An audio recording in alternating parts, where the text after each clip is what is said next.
নিৰ্বাচনটো লক্ষ্য কৰি আমাৰ UPPL দলৰ নতুন এটা উদ্যমৰে যুৱ শাখাৰ আমি এইবাৰ প্ৰতিশ্ৰুতিবদ্ধ আৰু এইবাৰ আমি কমেও 12টা সিট আমাৰ এই BTCৰ 15টা সিটৰ ভিতৰত আমি যুৱ শাখাই দায়িত্ব লৈ পেলাই এইবাৰ জিকাম বুলি ভাবি আমি সকলো এটা কাম কৰি আছোঁ। আজি গোসাইগাঁও ডিস্ট্ৰিক্ট আৰু পৰ্বতজৰা ডিস্ট্ৰিক্ট যুৱ শাখাৰ যিখিনি আমাৰ সাংগঠনিক দিগত যিখিনি ৰিচাপুলিঙৰ দৰকাৰ আছিলে বহুৰে ডাবল মানে দায়িত্বত আছে। আমি সেই হিচাপৰ ওপৰত কাম কৰিছোঁ আৰু মই যুৱ শাখাৰ দায়িত্ব লোৱাৰ পিছত চাহ চিনাকি আৰু এই নিৰ্বাচনটো কেনেকৈ আমি জয় হ'ম তাৰে পৰিকল্পনা আজি আমি গোসাইগাঁৱত কৰিছোঁ। কাৰোবাৰ লগত এলায়েন্স আছে নেকি? এলায়েন্স খাদ্যতে আমি বহুত চিন্তা কৰা নাই। আমি যেহেতু BJPও আমাক আগতে যেনেকৈ মৰম কৰিছে অলপ কম কম আমাৰ এনেকৈ অনুভৱ হৈ আছে আৰু যেহেতু BTCত BPF আৰু UPPLৰ লগত মিত্ৰতা নহয় আৰু UPPLে 6,15,000 ভোট পোৱা এটা পাৰ্টি। কোনোবা দলক আশা কৰি পেলাই থকা আজিৰ দিনত UPPL নহয়। আৰু মই বাৰ বাৰ কৈছোঁ যে এইবাৰৰ নিৰ্বাচনত BTC নিৰ্বাচনত BPF কোনো ফেক্টৰ নহয়, UPPLৰ ফেক্টৰ নহয়। এই দুটা দলে এতিয়া BTCত মানে সংখ্যালঘু।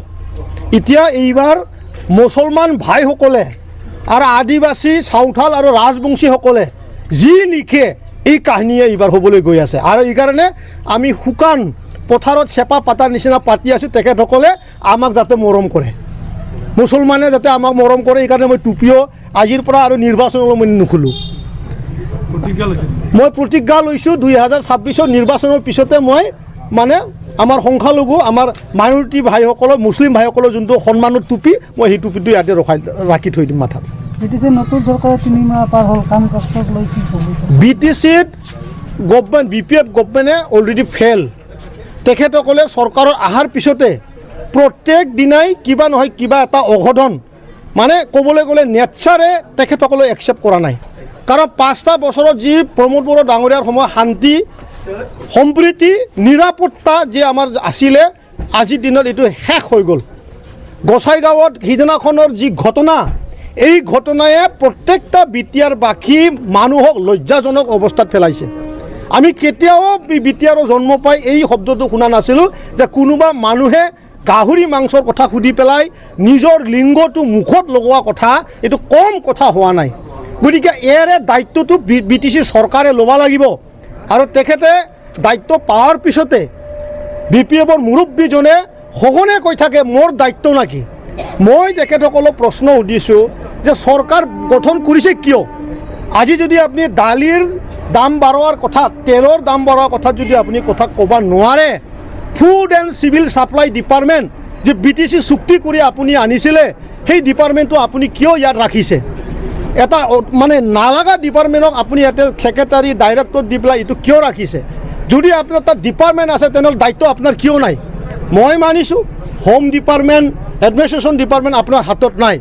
এই বুলি আমি BTR চুক্তিৰ দ্বাৰা DC আৰু SPক আমি যেতিয়া মানে কথা আমি যেতিয়া মানে চলাবলৈ যেতিয়া আমি অসম চৰকাৰৰ লগত মিলি আমি এই কামটো কৰিছিলোঁ তেতিয়া তেখেতসকলে কৈছিল যে আমি মানে BTCৰ যি মানে পাৱা যি আমাৰ শক্তি এই শক্তিটো আমি ঘূৰাইছোঁ বুলি তেখেতসকলে কৈছিল। তেতিয়া আমি DC সকলক চলাইছিলোঁ, তেতিয়া আমি SP সকলক চলাইছিলোঁ। এই ঘটনা এই নাভাবা নাজানা এজন ব্যক্তিৰ কাৰণে আজি BTR আকৌ মানে অশান্তি পৰিৱেশটো চলি আছে। মেইন এজেণ্ডাটো আছিলে কি মানে BTR অঞ্চলত যোৱা চলোৱা আৰু এই অঞ্চলত অশান্তি আনা।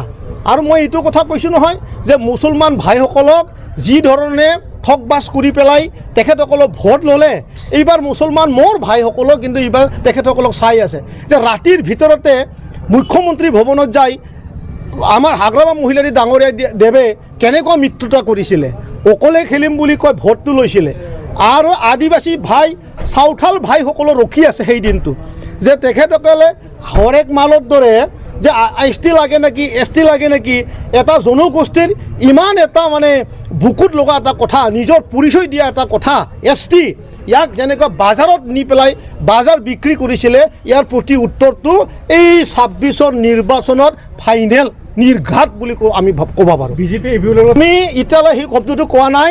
এটা কথা মই ক'ম, বিজেপিয়ে আজিৰ দিনত আমাৰ ইউ পি পি দলক মৰমটো অলপ কমিছে আৰু মৰমটো অলপ কমিছে হা।